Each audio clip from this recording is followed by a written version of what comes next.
Hey, what's up, YouTube? I'm here with Andrew Johnson. Alright, we're here at the TCG player event in Colorado. You just got top 16 with Geargia, right? I'll let you get his deck profile quick. Alright, so let's get down to it. We have 3 Geargia armor. Of course, I mean, the deck needs Geargia armor. 3 Geargia accelerator, 3 Geargia arsenal, the 1 Geargiano, so you can do the arsenal to Geargiano to arsenal, so your Geargia next can actually have something to bring back. I play the 3 Trap Tricks Vermilios because you want to always open up with her. You want to always, get your trap cards. You want to have bottomless all the time, or Space Time Trap Hole, Trap Nightmare. Really great card. And then I decided to play 2 fire and 2 ice hands because I wanted to make sure that I could simplify as much as I could in game ones, and then just like side into completely other things. And these would just be sided out. But these were really effective. I honestly like playing these over artifacts in the deck. Artifacts are really good, but again, these did a lot more for me. And then I played 1 Template Goldfish because it's a combo starter. It's searchable with Geargia Next, and it's really good when you have the field control and you just keep adding it back from your graveyard every turn and getting extra cards and just pushing for a game. And it's a water card, so you can make a Abyss Dweller with this against Shaddolls and against the Mermails and like whatever you need to use your Dweller against, and it's a 2300, so it's a lot harder to get over. So that's the monsters. Spells, I play 2 Soul Charge.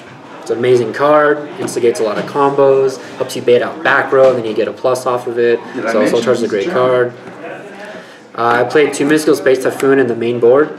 Reason being because Mystical Space Typhoon, again, is a really strong card. At first I was going to play 1, and I was going to add a different trap card, but I was really happy with the 2, and then I was able to side the 3rd in, because it's a great card in every matchup. It's even good in the Shaddolls, because a lot of people were playing Shaddol artifacts, so it's good to hit their artifacts on their turn so they don't do anything. And of course, against random decks, you always want to hit back rows. Dark Hole, it's a power card, really good against everything, pretty much except Shaddolls, unless you have like Breakthrough Skill to negate the Widna. And then I played Book of Moon and Mind Control, just more power cards. Book of Moon is really helpful to stop stuff, and Mind Control is just a really great card in every matchup because it lets you take advantage of specific monsters.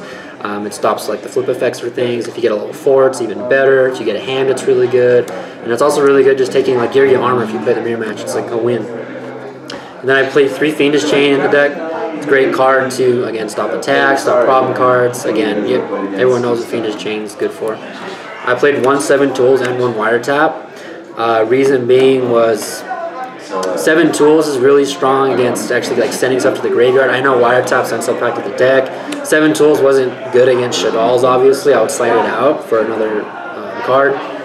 But the 7 Tools is really helpful. So you didn't want to play 2 Wiretap? I tried it with 2 Wiretaps, and I tried it with 2 7 Tools, and I liked having 1 of each. Because sometimes sending stuff to the graveyard was a lot better for me, and sometimes sending stuff back to the deck was good, but it just depended on the matchup. But 7 Tools is good against Mermails because I could destroy the Abyss Sphere so they don't get it back, because it's searchable. I played 1 Carl the Haunted. Again, it goes in tandem with Soul Charge, allows you to get extra plays going. Sometimes you only have 1 monster. It's really great to bring back Vermilio to destroy spell and traps because you want to get through everything. So I played 2 Breakthrough Skills on the main board. My goal was just to game 1, simplify the game, and negate as much as I possibly could, and make sure Vermilio could handle her own, and because she's a strong monster by herself, let her and the hands do what they need to do. And the Geargia engine honestly just supplements as extra stuff, like, oh, I got the Geargia stuff, I can go off now. So like just all the back row protected Vermilio, and the hands, they just did their job, and it was really, really good. I played 1 Trap Trick Trap Hole Nightmare and 1 Space Time Trap Hole. I tried it with 2 of those and none of those, and then 2 of those and none of those. I like having 1 of each because this is really good against everything. This is good against a lot of stuff, but it's kind of useless against Shaddolls. This is a lot better against Shaddolls, so you just put the Widna back into the deck. I would honestly play 2 of those though after today because I play. There's a lot of Shaddol players here, so I think this would be a lot better. This might not see as much play anymore, but again, Moral Attack still. This is really good against Moral Attack. I played 2 Deep Prisons. I kind of wanted to play a 3rd one because against Shaddolls, this is like the best card you can possibly have. Like this, Breakthrough, and Fiendish Chain were the best cards for me. So Deep Prison was really strong. Torrential Tribute, Bottomless, Compulse, and Warning. Of course, the power forward cards. They stop summons, that's why they're limited, so they're really good. I'm guessing that's 40. What's that? 41 actually. The 41st card is a template goldfish. Okay. Because it's never really a dead card. Like every time you draw it, you can use it. Side deck. I played 2 Maxis. This was if I played against Infernities and I had to go, second, or if I was playing against combo decks and I was going second, I would side in the Maxis. I never saw them today once, so I can't really say if it helped or not, but it's a great card nonetheless. I played 1 Cycle Reader. This is for against Shaddolls, for against Lightsworns, pretty much everything. So it's Telenites. I never drew into it. I wanted to search for it one time off Geargia, but I would rather I just searched the Goldfish instead so I can make a 101 to actually simplify the game. But it's really cool that you can search it. So if you have the game rolling in your favor, it's cool searching this and adding it back, just banishing everything. I played 2 Banisher of the Radiance. This was my MVP card of the day. This won me every single game that I saw it, except one against the Telenites, because I drew it late and I didn't really have back row to protect him. But pretty much like this guy was the same idea behind the main board, where I want to just rely on Myrmilio and the hands doing the work, and Banisher does enough work as is because it banishes everything, and Shaddolls just get wrecked hardcore against this card. And then I sided in 1 Caius the Shadow Monarch. Again, I could get a lot of cool stuff rolling and get monster advantage pretty quickly. And Caius is a really good card because it removes stuff from play. So like my sideboard was just designed to remove stuff because nobody was playing Imperial Iron Wall here. So I was like really like glad about that. I thought Shadow players were going to start playing that, but they don't want to. So Caius was really helpful. I played 1 Dimensional Fissure, of course. Broken card. 2 Noblemans. They were alright. One time the guy had the trap card to flip his guy face up, but other than that, like I removed all 3 of his Falcos one time, and then another guy I removed his 2 Lizards, which was nice. But this is a good card. This was my interesting card to try out, Forbidden Chalice.